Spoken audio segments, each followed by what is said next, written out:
New টাউনে দত্তাবাদে স্বর্ণ ব্যবসায়ী অপহরণ খুনের ঘটনায় আরও এক অভিযুক্তকে গ্রেপ্তার করল পুলিশ। এই বিষয় নিয়ে আরো বিস্তারিত আমাদের জানাবেন প্রতিনিধি ময়ূক ঠাকুর চক্রবর্তী, সরাসরি আমাদের সঙ্গে রয়েছেন। ময়ূক, অর্থাৎ এই ঘটনায় পঞ্চম গ্রেপ্তার।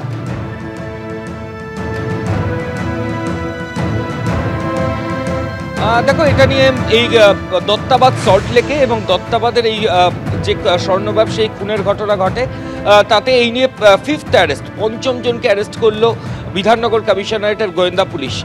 যেটা খবর পাওয়া যাচ্ছে, গোপন সূত্রে খবর পেয়ে বিধাননগর কমিশনারেটের গোয়েন্দারা তারা কোচবিহারে তাদের টিম নিয়ে যান সেখানে তল্লাশি অভিযানের জন্য।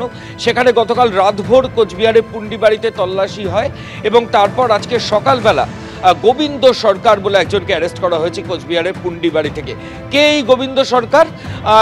এই স্বর্ণ ব্যবসায়ী খুনের ঘটনায় ইতিমধ্যেই কোচবিহার ব্লক 2 তৃণমূল কংগ্রেসের সভাপতি সজল সরকার তিনি অ্যারেস্ট হয়েছেন, যিনি ঘটনাস্থলে উপস্থিত ছিলেন, মারধর করেছেন এমন তথ্য প্রমাণ পুলিশের হাতে ছিল।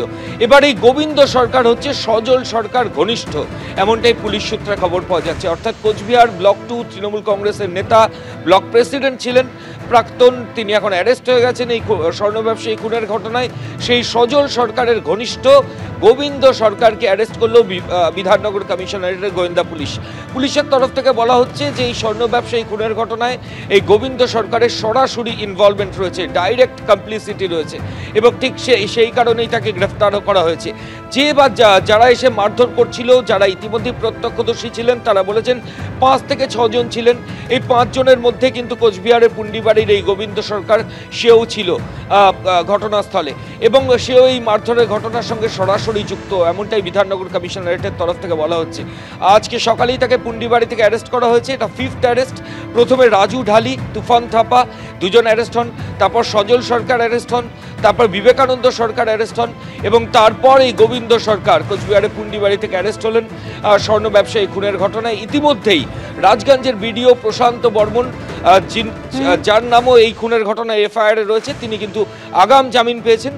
কিন্তু বাকি 5 জন অভিযুক্ত, তাদের মধ্যে একজন অধরা ছিল, সেই অধরা অভিযুক্তকে আজকে সকালে বিধাননগর কমিশনারেট পুন্ডিবাড়ি থেকে অ্যারেস্ট করেছে এবং এই স্বর্ণ ব্যবসায়ীকে মারধরের ঘটনার দিন এই গোবিন্দ সরকার ঘটনাস্থলে উপস্থিত ছিল, সে মারধর করেছে এমন তথ্য প্রমাণ পুলিশের হাতে রয়েছে। আজকে ট্রানজিট রিমান্ড অ্যাপ্লাই হবে, আগামীকাল বিধাননগর আদালতে তোলা হবে এই অভিযুক্ত।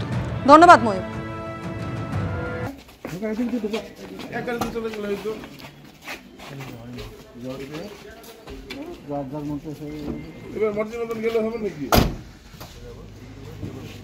কে কোথায় গেল?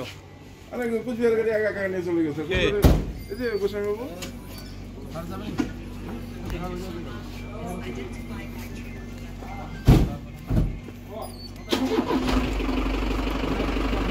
ওটা আছে